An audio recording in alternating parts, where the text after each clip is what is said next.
ಯಾರ್ರಿ ಸ್ವಾಮಿ? ಅಯ್ಯಪ್ಪ ಬನ್ನಿ ಬನ್ನಿ. ಸರ್ ಬೆಳಗ್ಗೆಯಿಂದ ಕಾಯ್ತಾ ಇದ್ದೀವಿ. ಈಗ ಬಂದವ್ರನ್ನೆಲ್ಲ ಕರಿತಾ ಇದಾರಲ್ಲ, ನಮ್ಮನ್ನ ಯಾವಾಗ ಕರಿತೀರಾ ಸರ್? ಆನ್ಲೈನ್ ಅಲ್ವಾ? ಹ್ಞೂ. ಹಂಗೆ ಹಿಂದೆ ಹೋಗು. ಆನ್ಲೈನ್ ಕೊನೆ ಕರಿತೀವಿ, ಅಲ್ಲೇ ನಿಂತ್ಕೊಳಪ್ಪ.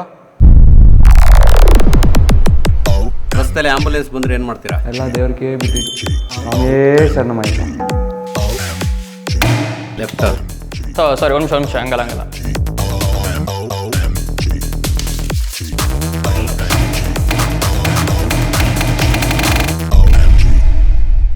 Online sir. ಸರಿ ಸಿಗ್ನಲ್ಸ್ ಹೇಳು. No entry. ಮುಂದೆ ಶಾರ್ಪ್ ಟರ್ನ್ ಇದೆ ಲೆಫ್ಟಿಗೆ. ಮುಂದೆ ಕಿರಿದಾದ ಸೇತುವೆ ಇದೆ.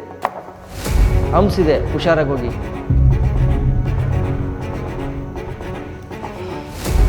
ಟೈಮ್ ಆಯಿತು, ನಾಳೆ ಬರ್ತೀನಿ. ಸರ್ ಬೆಳಗ್ಗೆಯಿಂದ ಕಾಯ್ತಾ ಇದ್ದೀನಿ ಸರ್. ನೀವೇನಾದ್ರು ಲೈಸೆನ್ಸ್ ಮಾಡಿಸ್ಕೊಳ್ಳಿಲ್ಲ ಅಂತಂದರೆ ನನ್ನ ಮನೆ ಪರಿಸ್ಥಿತಿ ತುಂಬ ಹಾಳಾಗೋಗಿದೆ ಸರ್. ದಯವಿಟ್ಟು ನನ್ನ ಲೈಸೆನ್ಸ್ ಮಾಡಿಸ್ಕೊಟ್ಬಿಡಿ ಸರ್, ಪ್ಲೀಸ್ ಸರ್. ನಿನಗೆ ಅರ್ಜೆಂಟ್ ಇದೆ ಅಂತ ನಾನು ಇಲ್ಲಿ ಪಾಸ್ ಮಾಡ್ಕೊಡೋಕ್ಕಾಗತ್ತೇನೆ? ನಾಳೆ ದಿನ ಗಾಡಿ ತಗೊಂಡೋಗಿ ಯಾವನ್ಗಾರ ಗುಡ್ಸಿದ್ರೆ ಯಾರೇ ಅವಣೆ? ನಾಳೆ ಬರೋಕ್ಕೆ ಕಟ್ರಿ ಅವ್ನಿಗೆ. ಸರ್ ಎಂಟಂಡಿ ಸರ್, ನೀವಾರ ಹೇಳಿ ಸರ್. ಬಾರಪ್ಪ ನಡಿಯಪ್ಪ, ಟೈಮ್ ಆಯ್ತು ನಡಿಯಪ್ಪ, ನಡಿ.